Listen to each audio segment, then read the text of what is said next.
പുതിയൊരു വീഡിയോയിലേക്ക് സ്വാഗതം. ഇന്ന് നമ്മൾ പറയാൻ പോകുന്നത് ഇതേപോലൊരു തിയേറ്റർ കുറഞ്ഞ ചെലവിൽ എങ്ങനെ നമുക്ക് ചെയ്തെടുക്കാൻ പറ്റും അതിനെക്കുറിച്ചാണ് വീഡിയോ. ആദ്യമായിട്ട് നമ്മൾ വീട് പണിയുമ്പോൾ ഒരു തിയേറ്റർ മനസ്സിലുണ്ടെങ്കിൽ ആദ്യം ശ്രദ്ധിക്കേണ്ടത് ആ തിയേറ്റർ ചെയ്യാൻ ഉദ്ദേശിക്കുന്ന മുറിയുടെ ഡയമെൻഷനാണ് ആദ്യം ശ്രദ്ധിക്കേണ്ടത്. നിങ്ങൾ ഈ കാണുന്ന തിയേറ്ററിൻ്റെ ഡയമെൻഷൻ എന്ന് പറയുന്നത് 18x12 ആണ്. അത്യാവശ്യം ഒരു 5 അല്ലെങ്കിൽ ഒരു 6 പേർക്കിരുന്ന് കാണാവുന്ന ഒരു ഡയമെൻഷനാണ് ഈ 18x12 എന്ന് പറയുന്നത്. അതിനുശേഷം കുറച്ചുകൂടെ വലിയൊരു റൂമാണ് നമ്മൾ ഉദ്ദേശിക്കുന്നതെങ്കിൽ അനുയോജ്യമായ ഡയമെൻഷൻ എന്ന് പറയുന്നത് ഒരു 20x15 അല്ലെങ്കിൽ ഒരു 25x15 ആണ്. പിന്നെ നിങ്ങൾ ശ്രദ്ധിക്കേണ്ട കാര്യം, ഡയമെൻഷൻ തീരുമാനിച്ചു കഴിഞ്ഞാൽ നമ്മൾ ശ്രദ്ധിക്കേണ്ട കാര്യം, ബാക്ക് സീറ്റിൽ ഇരുന്ന് കാണുന്നവർക്ക് വേണ്ടി ഈ സീറ്റ് കുറച്ച് പൊക്കണം. അതിനുവേണ്ടി നമ്മൾ ഇതേപോലൊരു റേസർ സെറ്റ് ചെയ്യണം. അത് കോൺക്രീറ്റ് ചെയ്യുന്ന സമയത്ത് നമ്മളിവിടെ ഇതേപോലെ കട്ടുകൊണ്ട് റേസർ കെട്ടണം, അത്യാവശ്യമാണ്. പിന്നെ നിങ്ങൾ ശ്രദ്ധിക്കേണ്ട കാര്യം എന്ന് പറഞ്ഞു കഴിഞ്ഞാൽ, ഈ തിയേറ്ററിലേക്ക് കണക്ഷൻ എടുക്കാൻ വേണ്ടി ജിയോയുടെ എയർ ഫൈബറോ വല്ലതും എടുക്കാൻ വേണ്ടി ഒരു ഹോള് തീർച്ചയായിട്ടും വേണം. കേബിൾ വലിക്കാൻ വേണ്ടി ഒരു ഹോള് വേണം. അതേപോലെ എ സിക്ക് വേണ്ടിയും ഒരു ഹോള് നമ്മളിവിടെ സെറ്റ് ചെയ്യണം. ഇത്രയും കഴിഞ്ഞു കഴിഞ്ഞാൽ നമുക്ക് തിയേറ്ററിൻ്റെ പ്രാഥമിക പണി ആയിക്കഴിഞ്ഞു.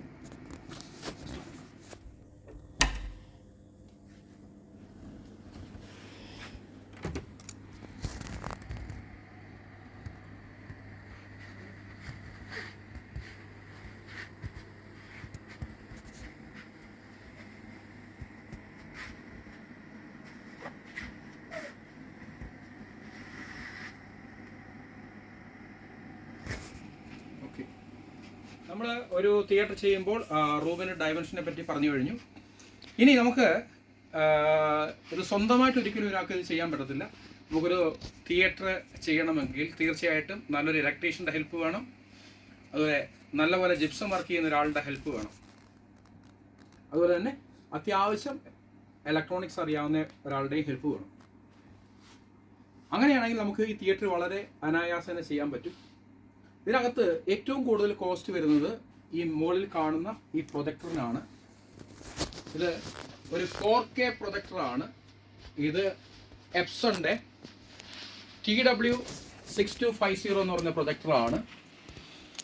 ഇത് നമുക്ക് 1.1 to 1.2 lakhs റേഞ്ചിൽ നമുക്കിത് വാങ്ങാൻ പറ്റും. പിന്നെ ഏറ്റവും കൂടുതൽ വില വരുന്നത് ഈ AVRനാണ്. ഡെനോണിൻ്റെ X1700H എന്ന ഈ AVRന് ഏകദേശം 50,000 റേഞ്ചിൽ വരും. അപ്പോൾ നമുക്ക് ഈ പ്രൊജക്ടറും ഈ AVRുമാണ് ഏറ്റവും കൂടുതൽ കോസ്റ്റ് വരുന്നത്. ഏകദേശം 1.25 ലക്ഷം രൂപയ്ക്ക് രണ്ടും കൂടെ നല്ല വെറൈറ്റി 4K പ്രൊജക്ടറും AVRും നമുക്ക് 1.25 ലക്ഷം രൂപയ്ക്ക് ഇത് സെറ്റ് ചെയ്യാൻ പറ്റും. പിന്നെ ഈ കാണുന്ന സ്ക്രീൻ 120 ഇഞ്ചാണ്. ഇത് ഏകദേശം ഒരു 15,000 രൂപ റേഞ്ചിൽ നമുക്ക് ഈ സ്ക്രീനും ബൈ ചെയ്യാൻ പറ്റും. അപ്പോൾ പ്രധാനപ്പെട്ട 2 കാര്യങ്ങൾ നമുക്ക് ആമസോൺ വഴിയോ അല്ലെങ്കിൽ ഫ്ലിപ്കാർട്ട് വഴിയോ പർച്ചേസ് കഴിഞ്ഞാൽ ഞാനിപ്പോൾ ഈ പ്രൊജക്ടർ AVRും 1.25 പറഞ്ഞത് കാർഡൊക്കെ യൂസ് ചെയ്യുകയാണെങ്കിൽ ഒരു 1,60,000 റേഞ്ചിലേക്ക് ഇത് കുറച്ച് കൊണ്ടുവരാൻ പറ്റും. ഈ സ്ക്രീൻ 120 ഇഞ്ച് സ്ക്രീനാണ്. അതൊരു ഏകദേശം ഒരു 15,000 റേഞ്ചിൽ മേടിക്കാൻ പറ്റും. ഇതെല്ലാം കൂടെ ഇത് 3 കാര്യങ്ങളുള്ള ഒരു 1.25 ലക്ഷം രൂപയ്ക്കകത്ത് നമുക്ക് നിർത്താൻ പറ്റും. ഇനി നമ്മൾ പറയുന്നത് പ്രധാനമായിട്ടും സ്പീക്കേഴ്സ് ആണ്. ഓക്കെ, ഇതിനകത്ത് മൊത്തം 4, 2, 6 ഇത് 4 സ്പീക്കർ അറ്റ്മോസ് സ്പീക്കറാണ്. ഇതിന് വളരെ വിലക്കുറവാണ്. ഇത് നമുക്ക് ഇതും നെറ്റിൽ നിന്ന് പർച്ചേസ് ചെയ്യാൻ പറ്റും. ഇവിടെ ഉപയോഗിച്ചിരിക്കുന്ന സ്പീക്കർ ചിലവ് കുറയ്ക്കാൻ വേണ്ടി നമ്മൾ ഉപയോഗിക്കുന്ന സ്പീക്കർ ഇതിനകത്ത് ഉപയോഗിച്ചിരിക്കുന്ന ടാഗ ഹാർമോണിയുടെ സ്പീക്കറാണ്. ടാഗ ഹാർമോണി ആകുമ്പോഴത്തേക്ക് നമ്മുടെ റേഞ്ച് വളരെ സ്പീക്കർ ഡോൾബി അറ്റ്മോസ് സ്പീക്കറാണ്. ഇത് വില കുറവാണ്. അതുപോലെ ഇത് 2 സറൗണ്ട് സ്പീക്കറാണ്. അതിനും വില കുറവാണ്. ഈ സബ് വൂഫറിന് മാത്രമേ കാര്യമായ എന്തെങ്കിലും വില ആകത്തുള്ളൂ. അതുപോലെ ഇതും ഈ സബ് വൂഫറും നമ്മൾ വില കുറയ്ക്കാൻ വേണ്ടി ടാഗ ഹാർമണിയാണ് യൂസ് ചെയ്തത്. നിങ്ങൾ ശ്രദ്ധിക്കേണ്ട ഒരു കാര്യം, നമ്മൾ കോസ്റ്റ് എഫക്റ്റീവായിട്ട് ചെയ്യുമ്പോഴത്തേക്ക് പോൾക്കിൻ്റെ സ്പീക്കറൊന്നും എടുക്കാൻ ശ്രമിക്കരുത്. പോൾക്കിൻ്റെ ഒക്കെ സ്പീക്കറിന് വില കൂടുതലാണ്. ടാഗ ഹാർമണിയോ അല്ലെങ്കിൽ JBLോ ശ്രമിക്കുക. പിന്നെ ഇതുപോലെ തന്നെ ഇത് 5 ചാനൽ ഹോം തിയേറ്റർ സ്പീക്കറാണ്. അതും വലിയ വിലയാവത്തില്ല. അപ്പോൾ ഇതിനകത്ത് മൊത്തം 9 സ്പീക്കറാണ് ഉപയോഗിച്ചിരിക്കുന്നത്. വേണമെങ്കിൽ 2 സ്പീക്കർ കൂടെ നമുക്ക് ബാക്കിൽ ആഡ് ചെയ്യാം. ഈ സ്പീക്കർ എല്ലാം കൂടെ വരുമ്പോഴത്തേക്ക് ഏകദേശം ഒരു 55-60 രൂപയാകത്തുള്ളൂ. 55,000 അല്ലെങ്കിൽ 60,000 രൂപയെ വരത്തുള്ളൂ. ഇനി നമ്മൾ ഇത്രയും സാധനങ്ങൾ പർച്ചേസ് ചെയ്ത് കഴിഞ്ഞാൽ നമുക്ക് ഇതിൻ്റെ വർക്ക് സ്റ്റാർട്ട് ചെയ്യാൻ പറ്റും.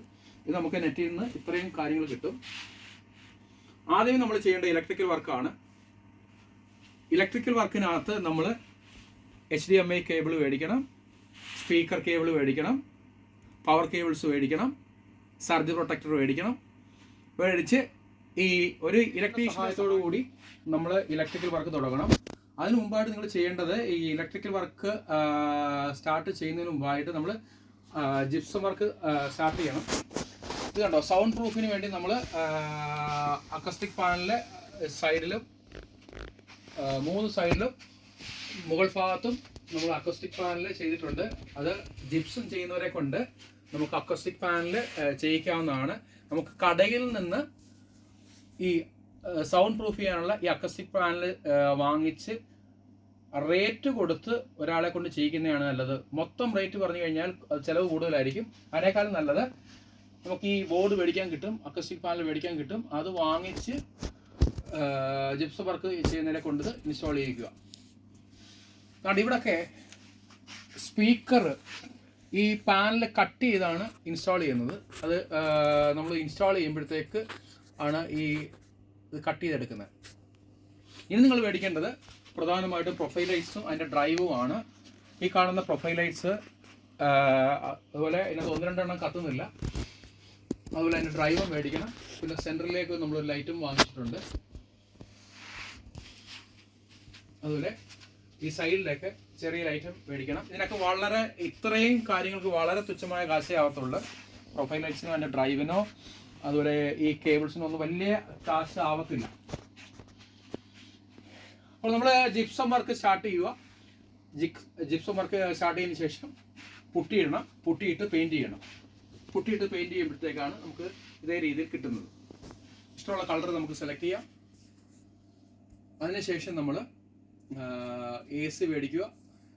റൂം സൈസ് അനുസരിച്ച് 1 ടണ്ണിൻ്റെയോ 1.5 ടണ്ണിൻ്റെയോ AC മേടിക്കുക. തീർച്ചയായിട്ടും കാർഡ് ഉപയോഗിച്ച് നെറ്റിൽ നിന്ന് AC മേടിക്കുന്നതായിരിക്കും ഏറ്റവും ലാഭകരം. പിന്നെ നമ്മൾ ശ്രദ്ധിക്കേണ്ട ഒരു കാര്യമുണ്ട്, ഫർണിച്ചർ. തീർച്ചയായിട്ടും 5 റിക്ലൈനർ ചെയർ മേടിച്ചു കഴിഞ്ഞാൽ തീർച്ചയായിട്ടും നല്ലൊരു എമൗണ്ട് ആവും. 75,000 ഒക്കെ ആവും. അതിന് പകരം കോസ്റ്റ് കുറയ്ക്കാൻ വേണ്ടി നിങ്ങളുടെ വീട്ടിൽ പഴയ സോഫ ഉണ്ടെങ്കിൽ അതുകൊണ്ട് ഇതേ മോഡലിൽ ഇതിപ്പം 3-2-5 സീറ്റ് ഉണ്ട്, കൺവേർട്ട് ചെയ്യാൻ പറ്റും. കൺവേർട്ട് ചെയ്ത് കഴിഞ്ഞാൽ വീട്ടിലുള്ള പഴയ സോഫ നമുക്ക് കൺവേർട്ട് ചെയ്ത് ഇതേപോലെ സീറ്റാക്കി മാറ്റാൻ പറ്റും. അപ്പോൾ റിക്ലൈനറിനേക്കാൾ നല്ലത് പഴയ സോഫ നമുക്ക് കൺവേർട്ട് ചെയ്ത് ഇതേപോലെ സീറ്റാക്കി മാറ്റാം. ഇതിന് ഈ 5 സീറ്റിന് ഏകദേശം 24,000 അല്ലെങ്കിൽ 23,000 ആവത്തേ ഉള്ളൂ. അപ്പോൾ ഈ നമ്മൾ അക്കസ്റ്റിക്സ് വർക്കെല്ലാം കഴിഞ്ഞ് പെയിൻ്റൊക്കെ ചെയ്തു. ഇനി നമ്മൾ സ്പീക്കർ ഫിറ്റ് ചെയ്യണം. സ്പീക്കർ ഫിറ്റ് ചെയ്യുന്നത് അതുകൊണ്ട് ഈ അക്കസ്റ്റിക് പാനൽ കട്ട് ചെയ്താണ് സ്പീക്കർ ഫിറ്റ് ചെയ്യുന്നത്. സ്പീക്കർ ഫിറ്റ് ചെയ്തു. അതുപോലെ തന്നെ നമ്മൾ ശ്രദ്ധിക്കേണ്ടത് ഈ സബ് വൂഫറും അതുപോലെ ഈ AVR ഒക്കെ വേണ്ടി ഒരു AV റാക്ക് വേണം. അപ്പോൾ ഈ AV റാക്ക് നമുക്ക് വീട്ടിലുള്ള പാഴ്ത്തടികൾ കൊണ്ട് ഈ AV റാക്ക് സെറ്റ് ചെയ്യാം. വീടൊക്കെ ചെയ്യുന്ന സമയത്ത് ഒരുപാട് തടികൾ മിച്ചം വരും. ആ പാഴ്ത്തടികൾ കൊണ്ട് നമുക്കൊരു AV റാക്ക് സെറ്റ് ചെയ്യാൻ പറ്റും. സുഖമായിട്ട് യാതൊരു കാശില്ലാതെ ഒരു കാർപ്പൻ്ററിൻ്റെ 1 ദിവസത്തെ വർക്കേ വരത്തുള്ളൂ ഈ AV റാക്ക് സെറ്റ് ചെയ്യാം. പിന്നെ ഞാൻ നേരത്തെ പറഞ്ഞ 120 mm 120 ഇഞ്ച് സ്ക്രീൻ, അല്ല 120 ഇഞ്ച് സ്ക്രീൻ നമുക്ക് പർച്ചേസ് ചെയ്യാൻ കിട്ടും. 15,000 രൂപ മതി. അതും ഫിറ്റ് ചെയ്യുന്നു. പിന്നെ ഉള്ളത് നമുക്ക് പ്രൊജക്ടറും AVR ഫിറ്റ് ചെയ്യുക. അപ്പോൾ നമ്മൾ ഇത്രയും ശ്രദ്ധിച്ചു കഴിഞ്ഞാൽ ഇനി നമ്മൾ ചെയ്യേണ്ടത് കാർപ്പറ്റ്. തറയിൽ നമ്മൾ കാർപ്പറ്റാണ് ഇടുന്നത്. ഈ കാർപ്പറ്റ് ഒട്ടിക്കുകയാണ് ചെയ്യുന്നത്. അപ്പോൾ സീറ്റൊക്കെ ചെയ്യുന്നവരെ കൊണ്ട് കാർപ്പറ്റ് ഒട്ടിക്കുക, അല്ലെങ്കിൽ നമുക്ക് തന്നെ കോൺഫിഡൻസ് ഉണ്ടെങ്കിൽ നമുക്ക് വേണമെങ്കിൽ ഈ കാർപ്പറ്റ് ഒട്ടിക്കാവുന്നതാണ്. കാർപ്പറ്റ് ഒട്ടിക്കുക. അതിനുശേഷം കാർപ്പറ്റ് ഒട്ടിച്ച് കഴിഞ്ഞിട്ട് നമ്മൾ പ്രൊജക്ടർ മൗണ്ടിനകത്ത് പ്രൊജക്ടർ ഫിറ്റ് ചെയ്യുക. AVRും ബാക്കിയുള്ള സ്പീക്കറെല്ലാം കണക്ട് ചെയ്യുക. അതിനുശേഷം നമ്മൾ ജിയോയുടെയോ നല്ലൊരു ജിയോ ഫൈബറിൻ്റെയോ മറ്റോ നല്ലൊരു ഇൻ്റർനെറ്റ് കണക്ഷൻ എടുക്കുക. നമുക്ക് സുഖമായിട്ട് വീട്ടിൽ നിന്ന് തന്നെ സിനിമകൾ ആസ്വദിക്കാൻ കഴിയും. അപ്പോൾ ഞാൻ ഈ പറഞ്ഞ എല്ലാ എക്സ്പെൻസും കൂട്ടി നോക്കിയാലും 4 ലക്ഷത്തിൽ താഴെ നമുക്കൊരു 4K ഹോം തിയേറ്റർ സെറ്റ് ചെയ്യാൻ പറ്റും. അപ്പോൾ നിങ്ങൾ ഒരാൾക്ക് വർക്ക് കൊടുക്കുകയാണെങ്കിലും ഈ ചിലവുകൾ നിങ്ങളുടെ മനസ്സിലിരിക്കുക. ഇതിനേക്കാൾ കൂടുതൽ പോകുന്നത് സാധനം മാറുമ്പോൾ കോസ്റ്റ് കൂടും, ബാക്കിയുള്ളത് അവരുടെ ലാഭമാണ്. അപ്പോൾ നിങ്ങൾക്ക് വേണമെങ്കിലും സ്വന്തമായിട്ട് ഇങ്ങനെ പർച്ചേസ് ചെയ്ത് ഇലക്ട്രീഷ്യൻ്റെയോ ജിപ്സം വർക്ക് ചെയ്യുന്ന ആളുടെയോ ഹെൽപ്പോടുകൂടി നല്ലൊരു ഹോം തിയേറ്റർ വീട്ടിൽ അനായാസേനെ സെറ്റ് ചെയ്യാൻ പറ്റും. Thank you.